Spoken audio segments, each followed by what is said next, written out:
بسم اللہ الرحمن الرحیم۔ السلام علیکم۔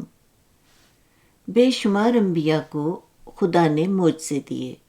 ہمارے نبی محبوب خدا صلی اللہ علیہ وآلہ وسلم معجزہ بن کے آئے۔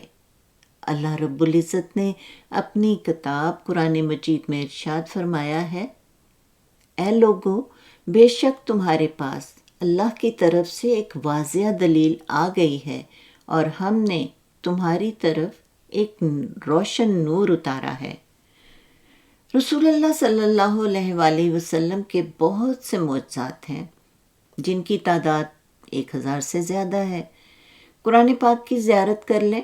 یہ قرآن پاک میرے نبی کریم صلی اللہ علیہ وآلہ وسلم کا وہ معجزہ ہے جس کی آیات ہمیشہ ہمیشہ باقی رہیں گی، ان میں کسی قسم کی کوئی تبدیلی واقع نہیں ہوگی۔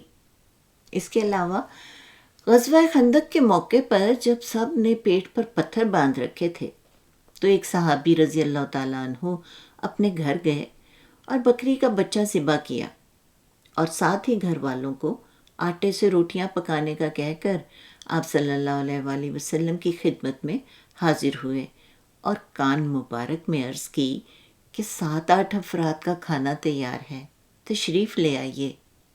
آپ صلی اللہ علیہ وآلہ وسلم 60-70 افراد کے ساتھ پہنچ گئے۔ اس صحابی کے چہرے پر پریشانی کے آثار دیکھ کر آپ نے ارشاد فرمایا، تھالی ہٹائے بغیر سالن نکالتے رہو اور اوپر سے رومال ہٹائے بغیر روٹیاں نکالتے رہو۔ اسی طرح اس 7-8 افراد کے کھانے کو 60-70 افراد نے سیر ہو کر کھایا اور مہمانوں کے جانے کے بعد جتنا کھانا تھا وہ باقی دھرا تھا۔ آپ صلی اللہ علیہ وآلہ وسلم کے دست مبارک میں شفا تھی۔ غزوہ خیبر کے موقع پر جب حضرت علی رضی اللہ تعالیٰ عنہ کی آنکھوں میں تکلیف ہوئی تو آپ نے اپنا لعاب دہن ان آنکھوں میں لگا دیا، جس کے بعد ساری زندگی حضرت علی رضی اللہ تعالیٰ عنہ آنکھوں کی تکلیف سے محفوظ رہے۔ ایک بار دودھ کے بھرے چھوٹے سے کٹورے میں آپ صلی اللہ علیہ وآلہ وسلم نے اپنی انگلیاں ڈالی اور اس پیالے سے منہ لگا کر سب اصحاب صفہ نے دودھ پیا اور پھر بھی اس پیالے میں اتنا ہی دودھ باقی تھا۔ حضرت عبداللہ بن عباس بیان کرتے ہیں کہ ایک اعرابی حضور نبی کریم صلی اللہ علیہ وآلہ وسلم کی بارگاہ اقدس میں حاضر ہوا اور عرض کیا، مجھے کیسے علم ہوگا کہ آپ اللہ تعالیٰ کے نبی ہیں؟ آپ صلی اللہ علیہ وآلہ وسلم نے فرمایا، اگر میں کھجور کے اس درخت پر لگے ہوئے اس کے گچھے کو بلاؤں تو کیا تو گواہی دے گا کہ میں اللہ تعالیٰ کا رسول ہوں؟ پھر آپ صلی اللہ علیہ وآلہ وسلم نے درخت پر لگے اس کے گچھے کو بلایا تو وہ درخت سے اترنے لگا، یہاں تک کہ حضور نبی کریم صلی اللہ علیہ وآلہ وسلم کے قدموں میں آ گرا۔ پھر آپ نے اسے فرمایا، واپس چلے جاؤ، تو وہ واپس چلا گیا۔ اس اعرابی نے یہ منظر دیکھا تو اسلام قبول کر لیا۔ اس کے علاوہ ایک مرتبہ مشرکین مکہ آقا صلی اللہ علیہ وآلہ وسلم کے پاس آئے اور کہنے لگے، اگر آپ اللہ پاک کے سچے رسول ہیں تو چاند کے 2 ٹکڑے کر کے دکھاؤ۔ آپ صلی اللہ علیہ وآلہ وسلم نے فرمایا، پھر کیا تم مجھ پر ایمان لاؤ گے؟ انہوں نے کہا، اگر آپ چاند کے 2 ٹکڑے فرما دیں تو ہم آپ کا کلمہ پڑھ کر مسلمان ہو جائیں گے۔ اس رات چاند کی 14 تاریخ تھی۔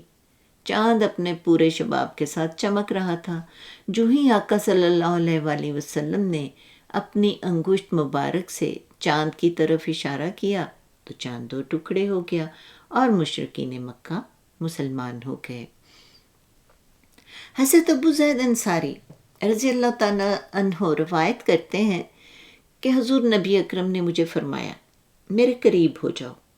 پھر میرے سر اور داڑھی مبارک پر اپنا دست مبارک پھیرا اور دعا فرمائی، الہی اسے زینت بخش اور اس کے حسن و جمال کو دوام عطا فرما۔ کہتے ہیں کہ انہوں نے 100 سال سے زیادہ عمر پائی، لیکن ان کے سر اور داڑھی کے بال سفید نہیں ہوئے.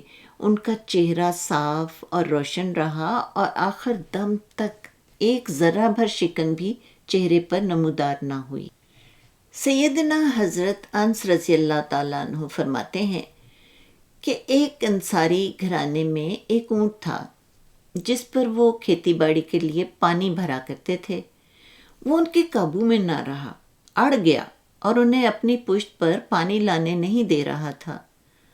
انصار صحابہ جو تھے وہ حضور نبی کریم صلی اللہ علیہ وسلم کی بارگاہ اقدس میں حاضر ہوئے اور عرض کیا، یا رسول اللہ، ہمارا ایک اونٹ ہے، ہم اس سے کھیتی باڑی کے لیے پانی لینے کا کام لیتے تھے اور وہ اب ہمارے قابو میں نہیں رہا. اب وہ خود سے کوئی کام نہیں لینے دیتا. ہمارے کھیت کھلیان باغ پانی کی کمی کی وجہ سے سوکھ گئے ہیں.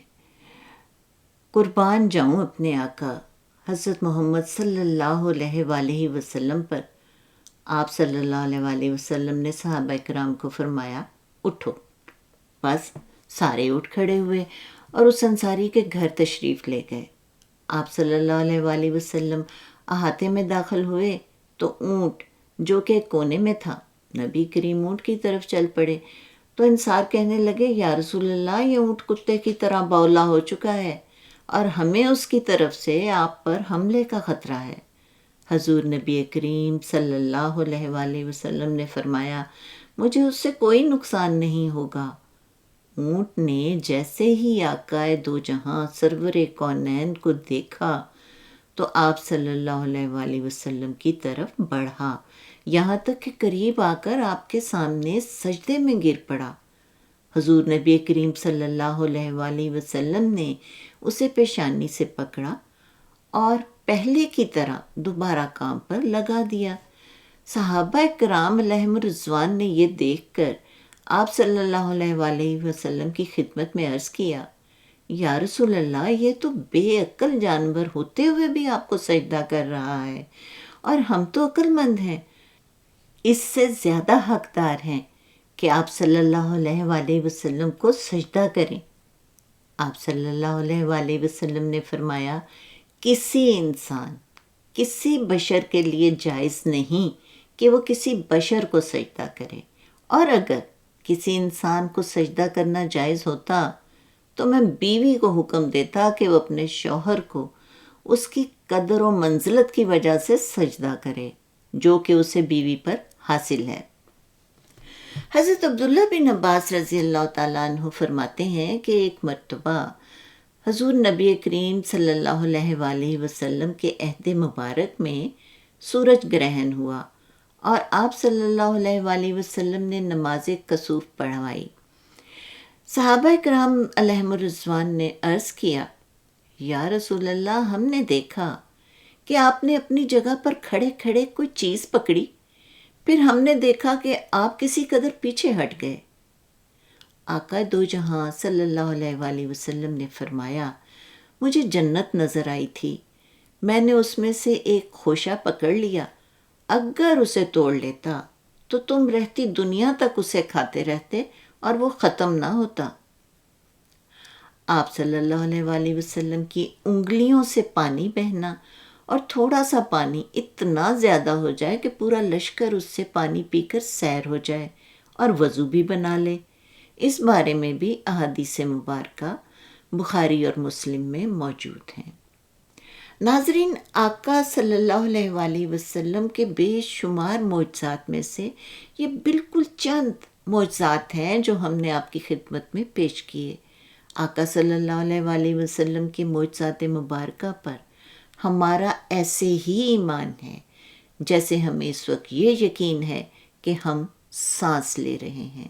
صلی اللہ تعالیٰ علیہ وآلہ وسلم. ویڈیو کو لائک کریں، شیئر کریں اور کامنٹس میں اپنی رائے کا اظہار ضرور کریں.